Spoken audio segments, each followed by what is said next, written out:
Alexander Reed had exactly 14 minutes to get to the most important meeting of his career when fate decided to play its cruelest joke. The rain poured mercilessly over Manhattan, transforming the usually efficient streets into chaotic waterways. Alexander checked his Patek Philippe watch, a nervous habit he'd developed alongside his empire, and cursed under his breath. Traffic hadn't moved in 7 minutes. "James, I don't care if you have to drive on the sidewalk.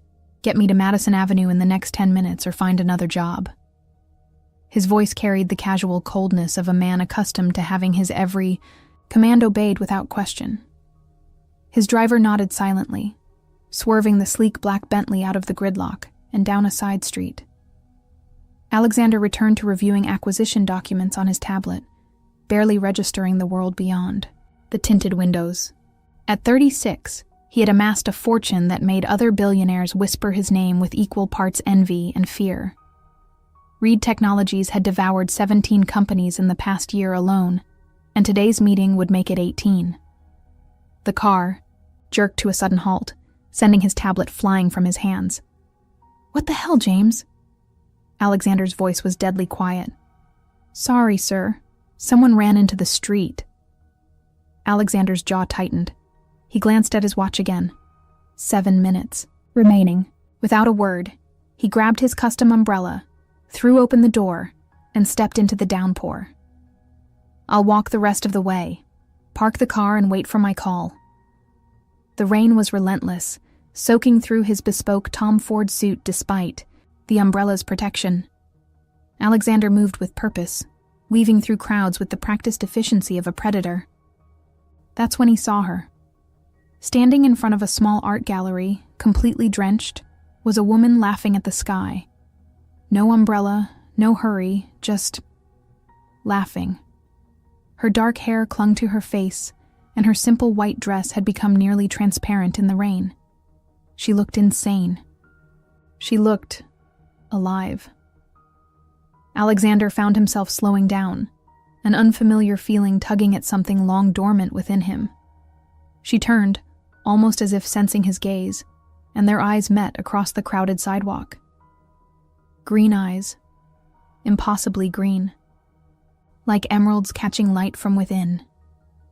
Time seemed to stand still, the background noise of the city fading away.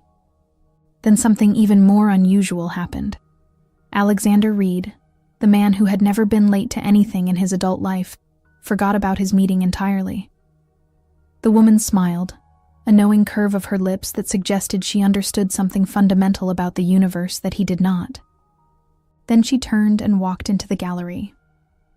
Before Alexander could process what was happening, his feet were carrying him toward the gallery door. The brass plaque beside it read, "Phoenix Rising New Perspectives." He hesitated for just a moment, before following her inside. The gallery was dimly lit, focusing all attention on the paintings that lined the walls. Each canvas exploded with color and emotion, raw, visceral scenes that made Alexander feel uncomfortably seen. But the woman was nowhere to be found. "Can I help you?" A gallery attendant approached. Alexander cleared his throat. The woman who just came in, "Sir, you're dripping all over our floor." The attendant gestured to the puddle forming around Alexander's Italian leather shoes. His phone buzzed incessantly in his pocket, undoubtedly his assistant wondering where he was. The meeting, the acquisition, the 18-month strategy to crush Vincent Montgomery's competing tech empire once and for all. "Sir?" The attendant was still waiting. Alexander straightened his shoulders, recalibrating. Never mind. As he turned to leave, his eyes caught on a painting in the corner. A woman with her face turned skyward in the rain, laughing. The brass plate beneath it read, "Freedom in Surrender," by Isabella Montgomery. Montgomery. The name hit him like a physical blow. His phone buzzed again. This time he answered. "Mr. Reed, the Montgomery team is waiting. Their CEO is asking if we should reschedule." Alexander's expression hardened as he stared at the painting. "No. Tell them I'm on my way. And Clara? Find out everything you can about an Isabella Montgomery. As he stepped back into the rain, Alexander felt something he hadn't experienced in years: uncertainty. For a man who controlled everything in his world with clinical precision, the sensation was as unwelcome as it was intoxicating.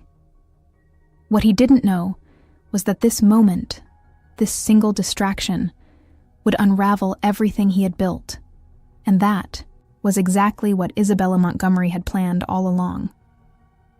Alexander stormed into the Montgomery Technologies meeting 14 minutes late, a lifetime in his meticulously scheduled world. The boardroom fell silent as he entered, his presence commanding attention despite his rain-soaked appearance. "Gentlemen," he nodded curtly, refusing to acknowledge his tardiness. "Shall we begin?" Vincent Montgomery, silver-haired and sharp-eyed at 62, studied Alexander with thinly veiled contempt. Their rivalry stretched back a decade, to when Alexander had been just another ambitious upstart and Vincent the undisputed king of tech innovation. "You look like you've had quite the morning, Reed," Vincent remarked, the corner of his mouth twitching upward. "Weather get the best of you?" Alexander smiled coldly as he took his seat. "Nothing gets the best of me, Montgomery. A fact you'll be intimately familiar with by the end of this meeting." The acquisition proposal was aggressive, borderline hostile. Alexander watched with satisfaction as the Montgomery executives exchanged nervous glances while his team outlined the terms. This was the culmination of years of strategic moves, all designed to force Vincent into this very room, into this very corner. Yet Alexander found his thoughts drifting to green eyes and rain-soaked laughter. "Mr. Reed?" His CFO's voice snapped him back to the present. "Your thoughts on their counterproposal?" Alexander hadn't even noticed they'd made one. He scanned the document quickly, cursing himself for the lapse in concentration. "Unacceptable," he said firmly, recovering. "You're overvaluing your AI division by at least 40%. We both know your last 3 products failed to meet market expectations." Vincent leaned forward, fingers steepled. "Our Prometheus AI platform has outperformed your Titan series in every independent test. Perhaps you're not as current on the data as you think." The barb landed precisely as intended. Alexander felt his jaw tighten, but maintained his composure. The meeting continued, tense and calculated, a chess match neither man intended to lose. 2 hours later, they reached an impasse, exactly as Alexander had predicted. This first meeting was merely a formality. The real negotiation would happen over the coming weeks as Montgomery's investors grew increasingly anxious. "My team will review your position," Alexander concluded, rising from his chair. "We'll reconvene next week." Vincent nodded, unruffled. "My daughter's hosting a charity gala tomorrow night for our foundation. Perhaps you'd care to attend. It might provide a less adversarial setting for conversation." Alexander had declined every previous Montgomery event invitation. They were transparent attempts at appearing civil while gathering intelligence. But today, something different flickered across his expression. "Your daughter runs your foundation?" he asked casually. "Isabella oversees all our philanthropic efforts," Vincent replied with unmistakable pride. "She's quite remarkable. Columbia MBA, worked at 3 major nonprofits before joining the family business. Though she prefers paint to programming, much to my chagrin." The name confirmed what Alexander already suspected. The woman from the rain, the artist. She was Vincent Montgomery's daughter. "I'll be there," Alexander said, surprising everyone in the room, including himself. Back in his penthouse office, Alexander stood at the floor-to-ceiling windows overlooking the city, Manhattan spread beneath him like a glittering chessboard. Clara, his executive assistant, delivered the information he'd requested with her usual efficiency. Isabella Montgomery, 32, only child of Vincent and the late Elaine Montgomery. Yale undergrad, Columbia Business School. Worked primarily in nonprofit sectors before becoming Chief Impact Officer at Montgomery Technologies 3 years ago. Divorced from tech investor James Harrington 2 years ago. No children. semi-professional artist with showings in smaller galleries across New York and San Francisco. Keeps a relatively low profile despite her family name. Alexander studied the dossier, lingering on a photograph of Isabella at a previous gala. The camera had caught her mid-laugh, head tilted slightly, that same alive quality he'd witnessed in the rain. "Sir," Clara hesitated, "there's something else. The gallery where you stopped this morning, Phoenix Rising, is funded entirely by the Montgomery Foundation. It exclusively features artists addressing social inequality." Alexander's expression darkened. "So our meeting was scheduled at the exact time Ms. Montgomery would be visiting the gallery?" "Yes. According to her public calendar, she attends every new exhibition opening." The pieces fell into place. Their encounter hadn't been chance. It had been choreographed. Isabella Montgomery had wanted him to see her, had wanted to make him late for the most important meeting of the year.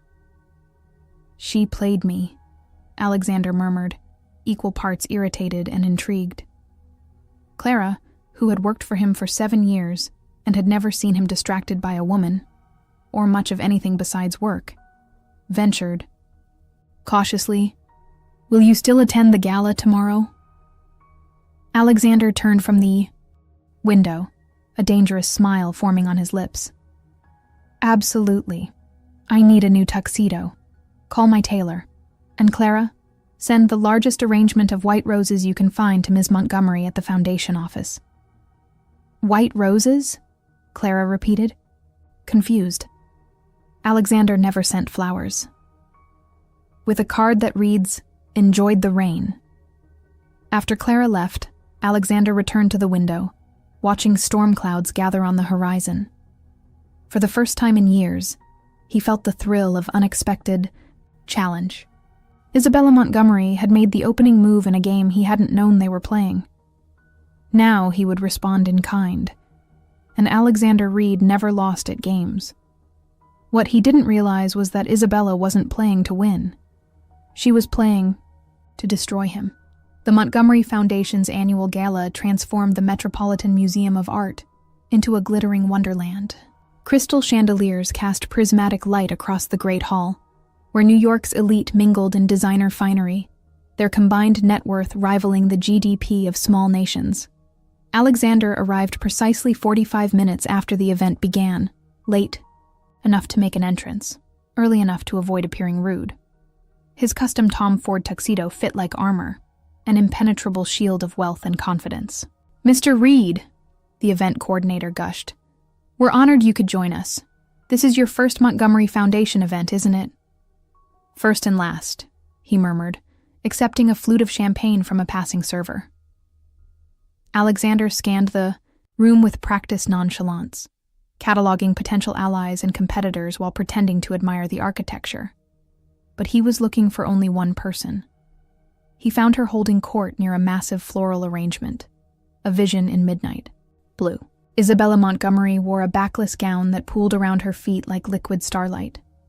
Her dark hair swept into an elegant knot that exposed the graceful line of her neck. Unlike the other women who dripped with diamonds, she wore only simple, pearl earrings. Alexander watched her for several minutes, noting how she listened to each person with genuine interest, how her laughter never seemed performative. She was either remarkably sincere or remarkably skilled at appearing so. He was about to approach when Vincent Montgomery materialized at his side. "Reed, you clean up well when you're not dripping all over my boardroom." Alexander offered a thin smile. "Montgomery, impressive event. Though I notice your donors skew older than your target demographic." Vincent chuckled. "Always the strategist.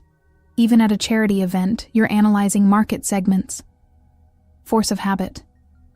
Is that why you're here? Professional curiosity?"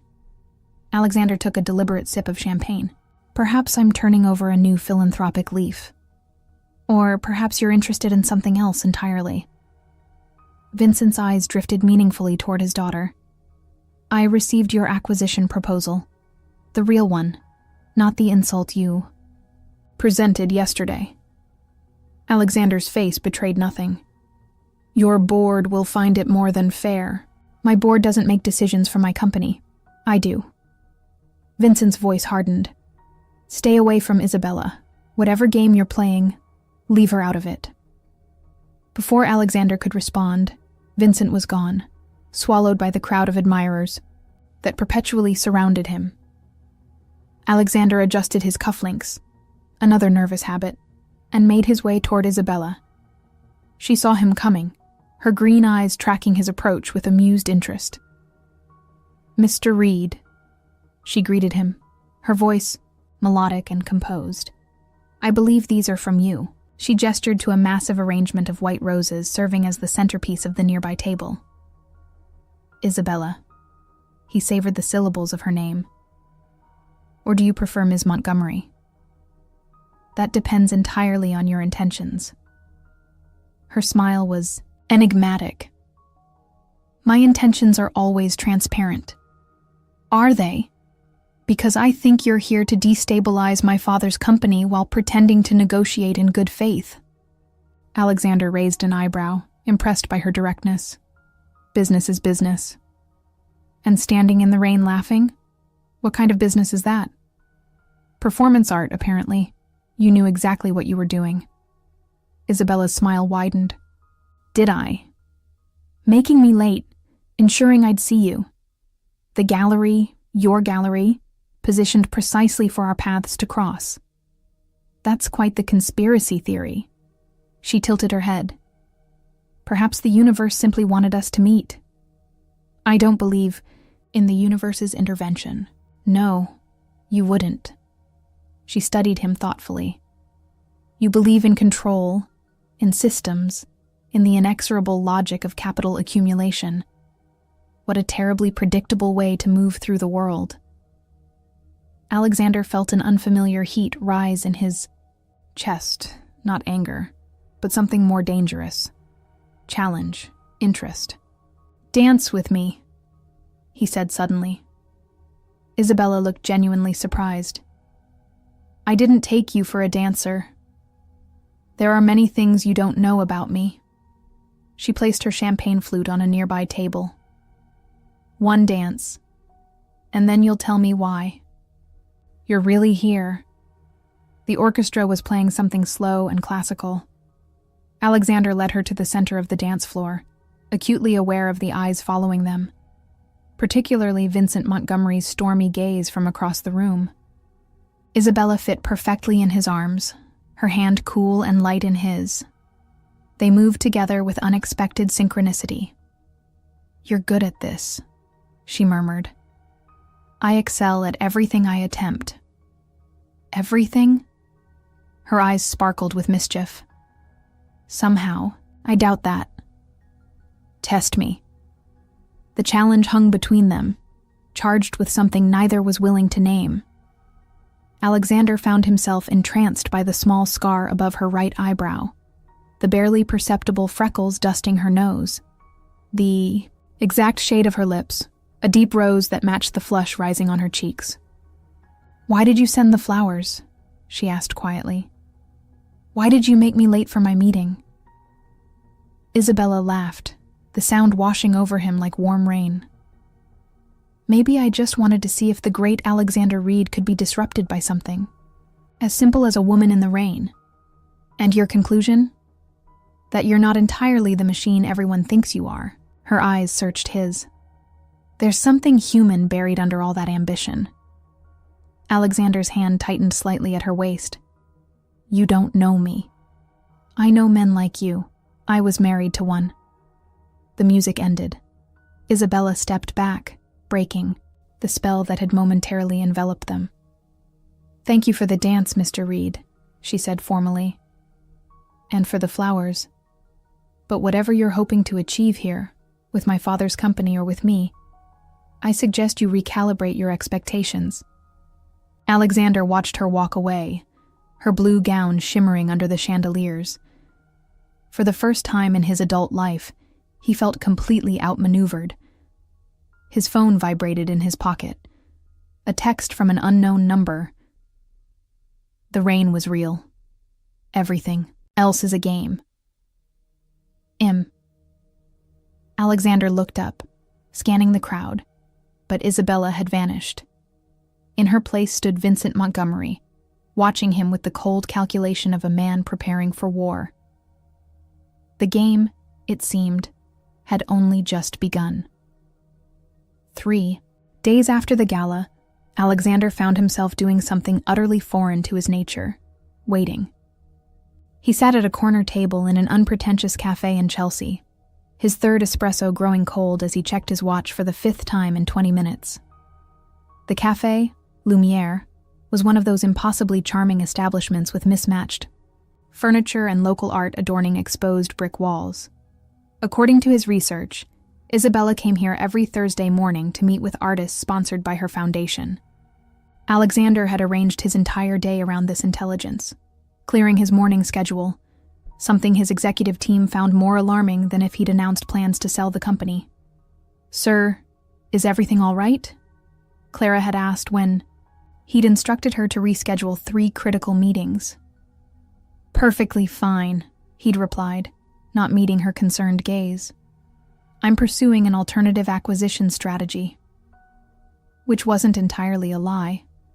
Alexander had spent the past 72 hours obsessively analyzing every piece of public information about Isabella Montgomery. Her charity work, her art, her education, her brief marriage to tech investor James Harrington.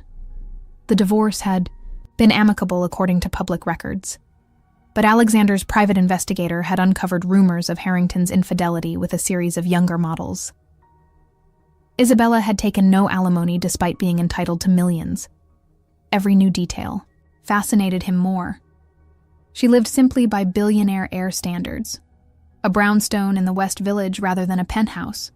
Drove an electric Mini Cooper instead of a fleet of luxury cars, and wore primarily sustainable fashion brands despite access to couture.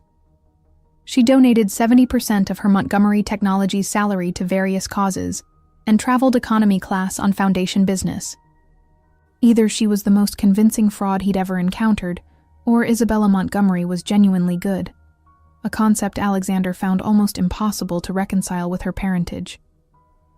The bell above the cafe door jingled, and there she was. Isabella wore jeans, a simple white button-down, and a camel-colored blazer with the sleeves rolled up. Her hair fell in loose waves around her shoulders, and she carried a battered leather messenger bag overflowing with papers. She looked nothing like the ethereal creature from the gala, yet somehow even more beautiful in her casual authenticity. She spotted him immediately, of course she did, and her steps faltered briefly before she approached his table with determined strides. "Stalking is generally frowned upon, Mr. Reed," she said by way of greeting, "even when done by billionaires." Alexander gestured to the chair across from him. "I prefer to call it strategic intelligence gathering. The CIA uses the same euphemism." Despite her words, Isabella sat down, setting her bag beside her chair. "How did you find me?" "You have a public Instagram account for your foundation. You tagged this cafe last Thursday with the caption, 'Art Grant Planning Day.'" Her eyebrows rose slightly. "You've been researching me." "You researched me first," Alexander signaled the barista. "What are you drinking?" "Dirty chai latte, oat milk." She studied him with those unfathomable green eyes. "Why are you here, Alexander?"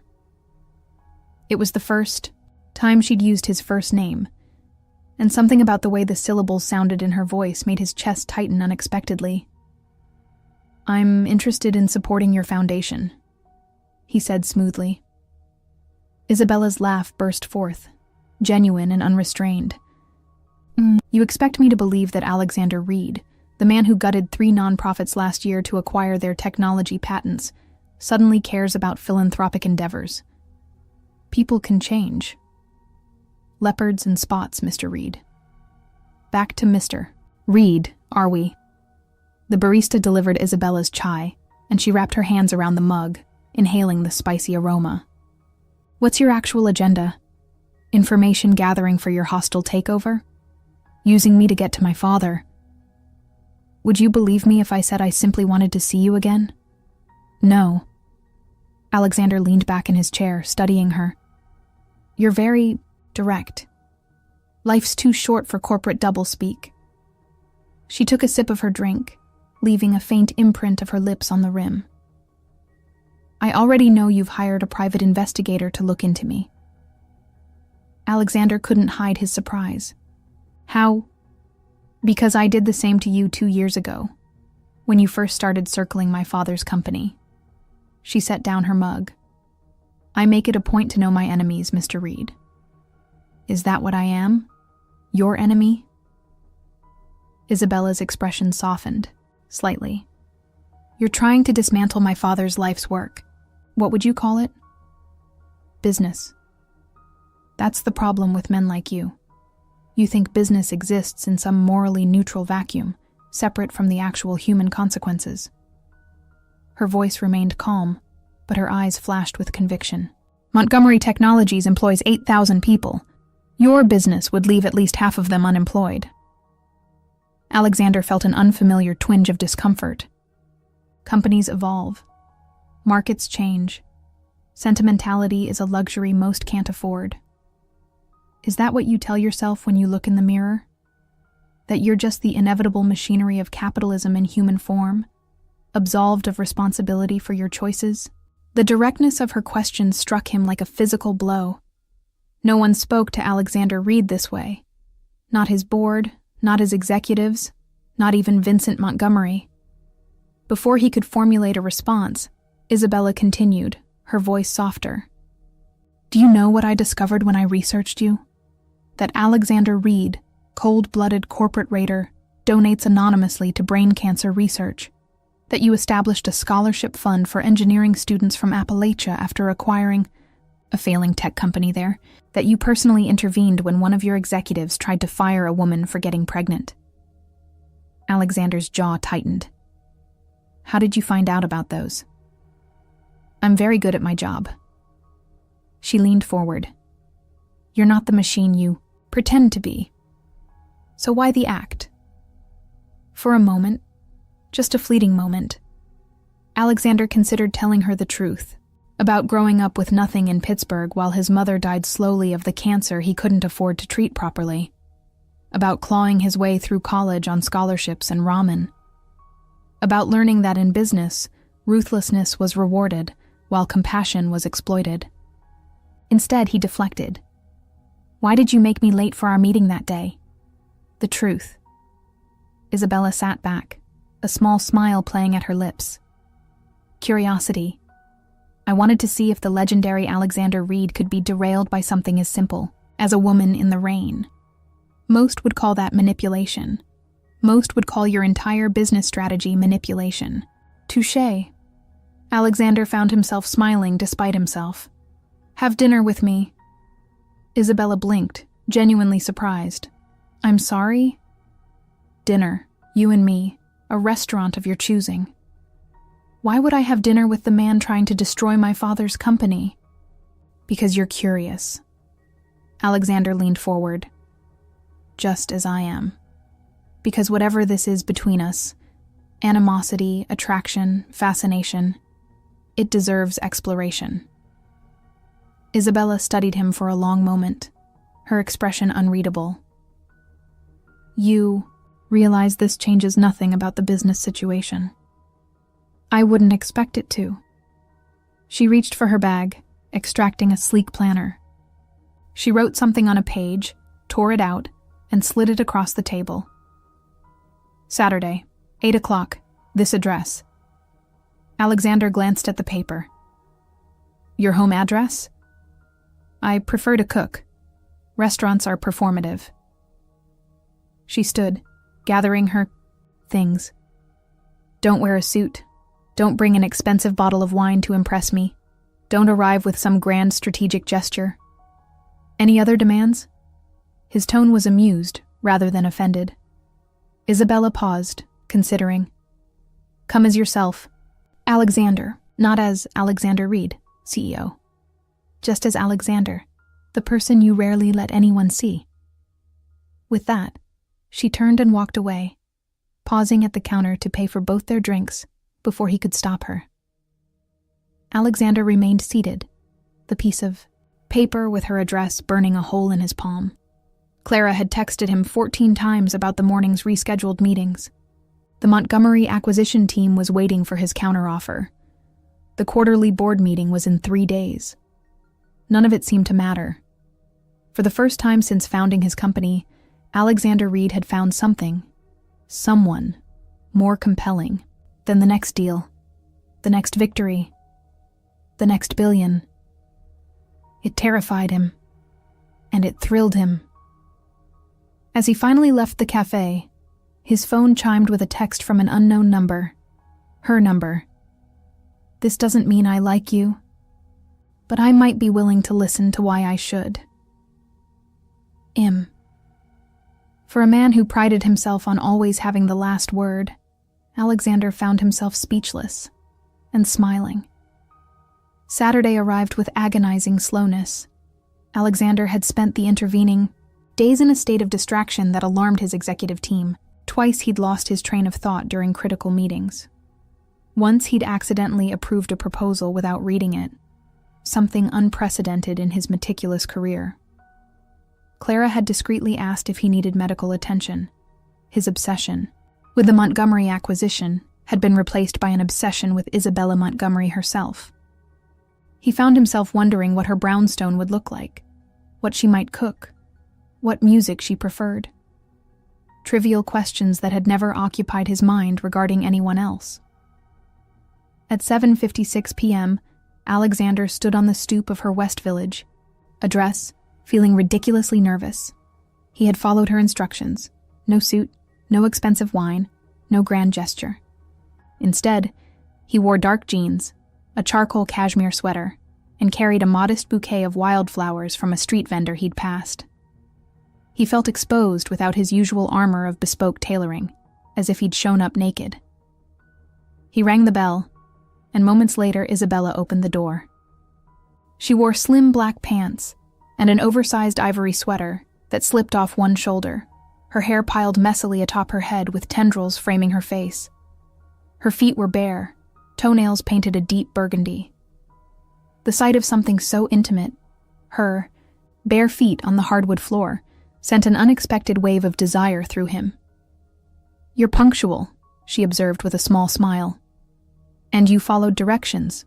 I'm impressed." "I'm full of surprises," he replied, offering the wildflowers. Her eyes softened as she accepted them. "These aren't from some $500 florist. Street vendor on 7th Avenue. He assured me they were special for the special." "Lady." Isabella laughed. "That's Charlie. He's been selling flowers there for 20 years. She stepped back, gesturing for him to enter. "Come in." The brownstone's interior surprised him. He'd expected something refined and minimalist, reflecting her wealth despite her modest lifestyle. Instead, the space felt lived in and eclectic. Vintage, furniture mixed with modern pieces. Walls covered in art from unknown artists alongside priceless works Alexander recognized from major galleries. Books were everywhere, stacked on coffee tables, filling built-in shelves, piled beside comfortable reading nooks near windows. Most striking were the paintings he immediately identified as hers. Vibrant, emotional canvases capturing moments of raw human experience. They weren't technically perfect, but they possessed something many technically superior works lacked: soul. "You have a beautiful home," he said, meaning it. Isabella arranged the wildflowers in a simple glass vase. "Thank you. It's not what people expect." "Which I suspect is intentional." She smiled enigmatically. "Would you like a tour before dinner?" The brownstone had 3 floors plus a rooftop garden. The main floor contained the kitchen, dining area, and living space. The second floor housed her painting studio, a light-filled room with massive windows, canvases in various stages of completion, and paint-splattered floors. The third floor contained bedrooms, including a master suite that she showed him only. Briefly, a glimpse of crisp white bedding and more bookshelves. But it was the rooftop that clearly held her heart. Despite the cool evening, Isabella's garden thrived.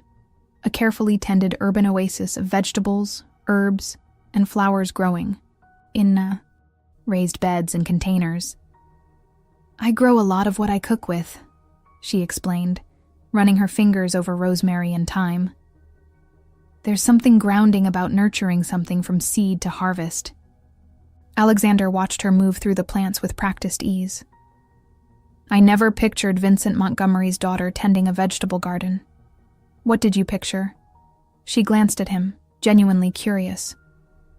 "Someone more like me," he admitted. "Ruthlessly efficient. Driven by ambition rather than purpose." "I'm plenty ambitious," Isabella corrected him, "just not in ways Wall Street recognizes as valuable." As they returned downstairs, delicious aromas filled the air. In the kitchen, Isabella poured him a glass of wine from an already opened bottle, a Spanish Tempranillo, nothing extravagant, and handed it to him. "Make yourself useful," she instructed, tying an apron around her waist. "You can chop those.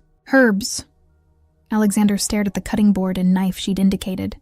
"I don't cook." "Everyone can chop herbs, Alexander. It's not nuclear physics." Tentatively, he picked up the knife. "My chef might disagree. He once banned me from my own kitchen after I attempted to make toast." Isabella laughed, the sound warming him more than the wine. The great Alexander Reed defeated by bread and heat. There's hope for humanity yet. For the next hour, they worked together preparing dinner, a rustic Spanish meal of paella, crusty bread, and roasted vegetables. Isabella talked him through simple tasks, teaching with patience rather than condescension. By the time they sat, down at her wooden farm table, Alexander had successfully chopped herbs, grated cheese, and even stirred the paella without catastrophe. "So," Isabella began as they ate, "tell me something true about yourself. Something not in any file or dossier." Alexander considered the question carefully. "I hate sleeping in hotels. No matter how luxurious, they feel empty to me. Whenever possible, I keep an apartment in cities I visit regularly.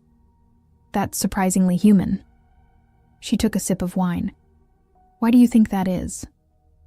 "My mother and I moved constantly when I was young. New apartments every few months when she couldn't make rent. Hotels remind me of that transience." The personal revelation slipped out before he could stop it, and Alexander immediately regretted it. He never spoke about his childhood, not to colleagues, not to the few people he might consider friends, certainly not to the daughter of his business rival. Isabella's expression remained neutral, but her eyes softened. "Thank you for sharing that. Your turn to ask me something." Grateful for the reprieve, Alexander redirected. "Why art? With your background and education, you could have pursued anything." Isabella considered her answer, absently tracing the rim of her wineglass. "Art is the only place I've found where the truth can exist without compromise. In business, in philanthropy, even in personal relationships, there are always calculations, considerations, things left unsaid. But on canvas," she gestured to a painting visible from the dining area, a swirl of blues and grays depicting a storm-tossed sea. "On canvas, I can be completely honest." "Is honesty so important to you? Isn't it to everyone?" Alexander smiled, wryly. "In my experience, most people prefer comfortable lies to uncomfortable truths." "And which do you prefer?" she challenged. "I've built my life on recognizing truths others avoid. It's what makes me successful, seeing reality clearly, without sentimentality or self-deception." Isabella studied him thoughtfully. "Then here's a truth, Alexander. You're deliberately avoiding sentimentality because you're afraid of what might happen if you allowed yourself to feel things fully." The observation hit uncomfortably close to home. "And you're using sentimentality as a shield against making the hard decisions your father's company needs." Rather than being offended, Isabella nodded slowly. "Perhaps we're both right." She refilled their wine glasses. "Another question. Why did you come tonight? The real reason. Alexander considered deflecting, but found himself unwilling to lie to her. Because I can't stop thinking about you. Because you're unlike anyone I've ever met. Because you challenge me in ways that are both infuriating and exhilarating. The admission hung between them, raw and honest. Isabella's cheeks flushed slightly, her eyes darkening. That's unexpectedly direct, she murmured. You asked for truth. They finished dinner in charged silence, the air between them thick with unspoken possibilities. As Alexander helped clear the dishes, another first, their hands brushed, sending electric currents up his arm. I should go, he said reluctantly, aware they were approaching a dangerous precipice. Isabella nodded, walking him to the door. Thank you for coming. And for chopping herbs without bleeding on my counter. My finest achievement to date. They stood in her entryway, neither quite ready to end the evening. Alexander knew the protocol for this moment. A polite kiss on the cheek, perhaps, and a promise to call. But nothing about Isabella Montgomery fit into his carefully constructed protocols. Isabella, he began. This doesn't change anything, she interrupted, her voice soft but firm. About the acquisition, about my father's company. I know. Then why pursue this, whatever this is? Alexander reached out, gently tucking a wayward strand of hair behind her ear. Her skin was warm beneath his fingers. Because some things matter more than business. The word surprised him as much as her. Isabella's eyes widened, searching his for deception and finding none. I don't trust you, she whispered, even as she leaned slightly into his touch. I don't trust me either, he admitted. When I'm with you. The kiss happened naturally, inevitably, as if the universe had been arranging this precise moment since that rainy day outside the gallery. Her lips were soft, tentative at first, then responding with increasing urgency as his arms encircled, her waist drawing her against him. She tasted of wine and possibility, her hands sliding up to his shoulders, then to the nape of his neck. When they finally broke apart, both breathing heavily, Isabella rested her forehead against his chest. This is a terrible idea, she murmured. Alexander lifted her chin gently, forcing her to meet his gaze. Probably the worst I've ever had. My father will disown me. My board will revolt. Isabella laughed softly, the sound vibrating through him. We're insane. Completely. He kissed her again, more gently this time. Have dinner with me again. Tomorrow. She bit her lower lip, clearly torn. I'm having dinner with my father tomorrow. The acquisition is all he talks about lately. The reminder of reality crashed through the moment like ice water. Alexander stepped back slightly, his expression sobering. Right. Of course. Isabella reached for his hand, interlacing their fingers. Monday. Come back on Monday.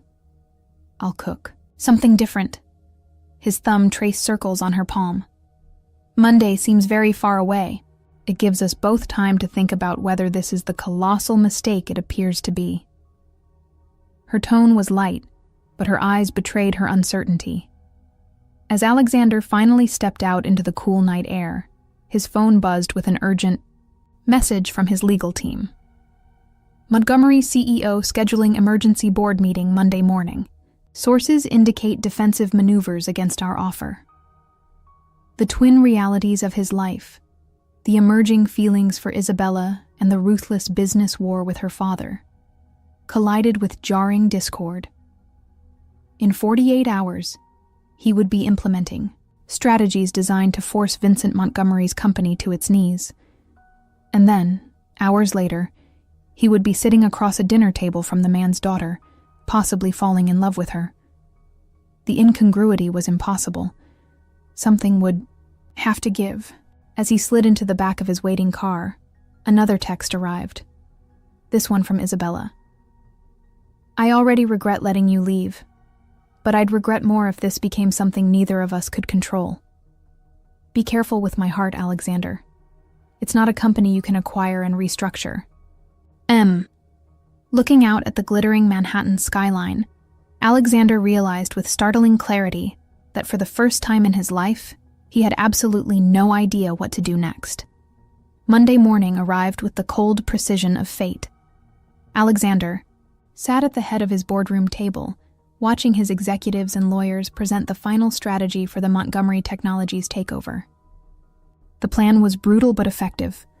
They would exploit a regulatory loophole to force Montgomery to divest its most profitable division, then use leveraged capital to outbid any potential white knights Vincent might summon.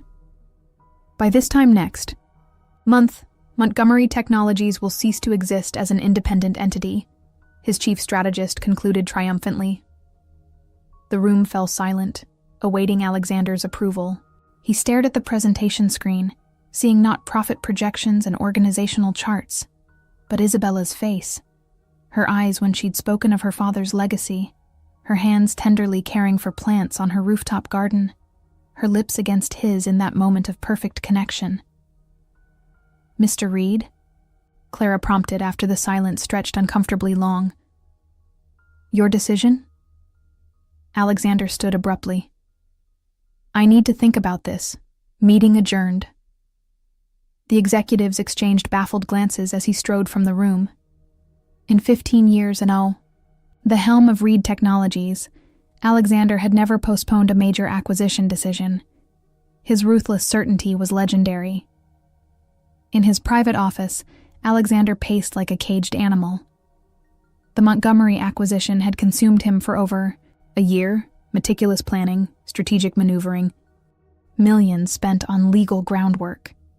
It represented everything he'd built his empire on: identifying weakness, exploiting opportunity, and emerging victorious regardless of collateral damage. But now, faced with the human cost of that victory, specifically, one human whose happiness suddenly mattered to him more than he could comprehend, Alexander Reed found himself paralyzed by indecision. His phone chimed with a text from Isabella. 8 p.m. tonight. Hope you like Italian. Thinking about you. Am. Her simple message twisted something in his chest. 8 hours from now, he was supposed to sit across from her, share another meal, probably kiss her again, all while knowing he'd set in motion the destruction of her father's company.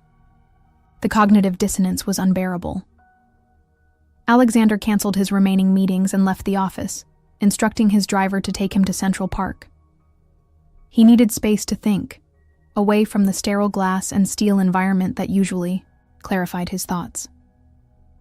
As he walked through the park's winding paths, Alexander found himself doing something he rarely allowed, remembering. His mother's face as she worked 3 jobs to keep them housed and fed, the collection agencies that called relentlessly, the scholarship letter that had changed everything, the promise he'd made at her grave to build something so substantial. It could never be taken from him. Every ruthless decision in his career had been justified by that promise, by the memory of powerlessness. He'd become the unstoppable force to ensure he would never again be the movable object. But Isabella had seen through that armor to the person beneath, the person he'd buried so deeply he sometimes forgot that version of himself existed at all. Alexander found himself at the Bethesda fountain, watching children laugh as they ran around its perimeter. A street musician played something melancholy on a violin, the notes floating over the water like leaves on the breeze. "I thought I might find you here." The voice startled him. Alexander turned to find Vincent Montgomery standing beside him, hands clasped behind his back. "How did you know where I'd be?" Alexander asked, genuinely surprised. Vincent smiled faintly. "Isabella mentioned you come here sometimes to think. She notices things about people." The mention of Isabella sent a jolt of guilt through Alexander.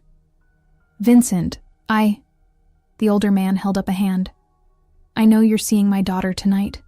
I also know your board meeting this morning was about finalizing the hostile takeover of my company." Alexander's jaw tightened. "You have excellent intelligence." I've been in this game a long time. Vincent turned to face the fountain. Did I ever tell you how I started Montgomery Technologies? Your inheritance from your father's shipping company. It's in all the profiles. Vincent chuckled. That's the convenient narrative. The truth is messier. I built Montgomery from nothing after my father disowned me for marrying Isabella's mother. Elaine was a public school teacher from Queens, not the social match my father had planned for. His heir. Alexander stared at him in shock. This contradicted everything in the public record. My father eventually reconciled with us when Isabella was born, Vincent continued. He left me enough to start the company, yes, but by then I'd already built a prototype of our first processor in a garage in Queens, living on Elaine's teacher's salary. Why are you telling me this? Vincent turned, fixing Alexander with a penetrating gaze. Because you remind me of myself at your age, brilliant, driven, certain that success in business could fill whatever void haunted you. Alexander bristled. I'm not haunted by anything. Everyone is haunted by something, Alexander. The question is whether we let our ghosts drive us, or whether we put them to rest. Vincent sighed. I spent years building Montgomery Technologies to prove my father wrong. By the time I realized the company had become my identity rather than my creation, Elaine was gone, and Isabella had grown up without the father she deserved. A family with a small girl walked past, the child's laughter echoing across the water. Vincent watched them with a wistful expression. I made my choice, and I've had to live with it. Now you're facing yours. Alexander frowned.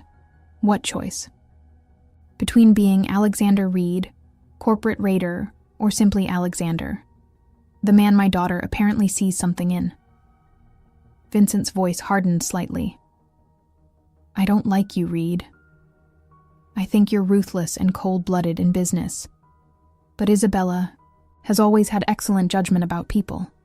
If she believes there's something worth salvaging in you, I'm inclined to trust her assessment. Alexander felt as if the ground beneath him had shifted. Are you giving me your blessing? Vincent laughed, a genuine sound of amusement. Absolutely not. I'm telling you that you can't have both my company and my daughter. Choose one. With that parting shot, Vincent walked away, leaving Alexander alone with the enormity of the decision before him. By 7:55 p.m., Alexander stood once again on Isabella's doorstep, his mind still churning with the day's revelations. When she opened the door, her smile faded immediately at the expression on his face. What's wrong? She asked, ushering him inside. The scent of garlic and basil filled the air. The table was set beautifully, candles already lit, a bottle of wine breathing beside 2 glasses. Isabella wore a simple green dress that matched her eyes, her hair loose around her shoulders. She looked like everything he'd never known he wanted. We need to talk, he said quietly. Isabella's expression shuddered. That never precedes anything good. They sat in her living room, the dinner preparations momentarily forgotten. Alexander struggled to find the right words. A novel experience. For someone who prided himself on always knowing exactly what to say. I saw your father today, he finally began. Isabella's eyebrows rose. At the office? In Central Park. He found me there. He what? Her confusion was evident. How did he even know?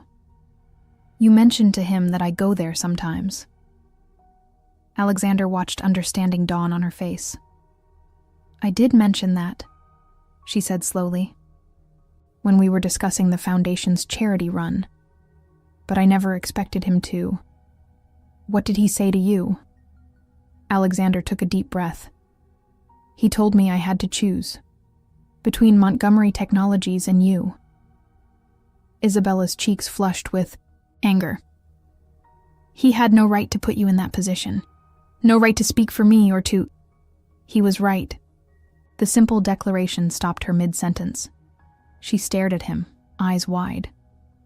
What? Alexander leaned forward, his elbows on his knees. Isabella, I can't pursue you while simultaneously dismantling your father's company. The acquisition team was in my office this morning with the final strategy. By this time next month, Montgomery Technologies would have been absorbed into Reed Enterprises, with at least 4,000 employees laid off, including most of your father's executive team, probably including you. Isabella's expression remained carefully neutral. And what did you decide? That's just it. For the first time in my professional life, I couldn't make a decision. Alexander ran a hand through his hair in frustration. The old Alexander Reed wouldn't have hesitated. Business is business. Sentiment is weakness. But that version of me seems to be disappearing the more time I spend with you. A flicker of hope crossed Isabella's face before she suppressed it. Alexander, I would never ask you to compromise your business for me. That's not fair to either of us. I know you wouldn't ask, but I'm telling you I can't do both. He stood, too agitated to remain seated. Your father made me realize something today. I've spent my entire adult life building Reed Enterprises as a fortress against the insecurity of my childhood. Every acquisition, every victory, was another brick in the wall protecting me from ever feeling powerless again. Isabella watched him pace, her expression softening. And now I realize that fortress has become a prison. Alexander stopped, turning to face her fully. I don't want to be alone in that tower anymore, Isabella. For the first time in my life, I want something, someone, more than I want the next business conquest. The confession hung in the air between them. Isabella stood slowly, approaching him with careful steps, as if afraid he might vanish if she moved too quickly. What are you saying, Alexander? I'm saying I've made my choice. He took her hands in his. This morning, I instructed my legal team to withdraw the acquisition offer for Montgomery Technologies. Instead, I'm proposing a strategic partnership, our AI division combined with your father's hardware expertise. Isabella's eyes widened. You're serious? Completely. The partnership makes more business sense anyway. We'd maintain separate corporate identities, but create a joint venture for next-generation products. No layoffs, no hostile takeover. His thumbs traced circles on her palms. Your father's legacy remains intact. Tears welled in Isabella's eyes. Why would you do this? Alexander reached up to brush a tear from her cheek. Because some things matter more than winning. Because I want to be worthy of the person you see when you look at me. Not the corporate raider, but the man underneath. Isabella searched his face for any sign of deception. Finding none, she launched herself into his arms, her lips finding his in a kiss that contained everything neither could yet put into words: gratitude, hope, the terrifying possibility of love. When they finally broke apart, Alexander rested, his forehead against hers. So, about that Italian dinner? Isabella laughed, the sound like music. It's probably cold by now. I don't care. Neither do I. She kissed him again, more softly this time. You know my father will still be suspicious of your motives. I'd expect nothing less. The partnership negotiations won't be easy. And your board will think you've lost your mind. Alexander smiled. Probably. But I'm still the majority shareholder. They'll adapt or be replaced. Isabella led him toward the dining room, their hands still intertwined. So what happens now? With us, I mean. Now, Alexander said thoughtfully, we figure out if there's more between us than opposing sides of a business deal. We eat dinner, we talk, we take things one day at a time. That sounds suspiciously like a normal relationship, Isabella teased. Is Alexander Reed capable of such an ordinary human experience? He pulled her close, reveling in the feeling of her body against his. With the right teacher, I'm willing to learn. Later, as they sat on her rooftop garden under a blanket of stars, sharing wine and the slightly reheated pasta, Isabella rested her head on his shoulder. You know, she mused. We still make no sense on paper. The corporate raider and the artistic philanthropist. Alexander smiled into her hair. The best stories rarely make sense on paper. That's what makes them worth telling. 6 months later, the business world was still reeling from the unexpected merger of Reed Montgomery Technologies. The joint venture had produced the most innovative AI platform of the decade, with stock prices soaring for both parent companies. Industry analysts who had predicted disaster were eating their words as the partnership redefined the technology landscape. But in a small art gallery in the West Village, none of that mattered. Alexander stood before a new painting, studying the interplay of light and shadow. The figures caught in an eternal dance of connection. The brass plate beneath it read, "The Choice," by Isabella Montgomery Reed. Isabella appeared at his side, slipping her hand into his. Her engagement ring caught the gallery lights, sending prisms dancing across the floor. "What do you think?" she asked, studying his reaction to her work. Alexander turned to her. The love he felt reflected in her eyes. "I think it's the most beautiful thing I've ever seen." "Liar," she laughed. "You said the same thing about the last painting." "I meant it then, too." He kissed her softly. "Ready to go? Your father's waiting at the restaurant." Isabella nodded, then gestured to the rain beginning to fall outside. "Should we take a cab?" Alexander looked at the downpour, then back at the woman who had changed everything in his life with a single moment of rain-soaked laughter.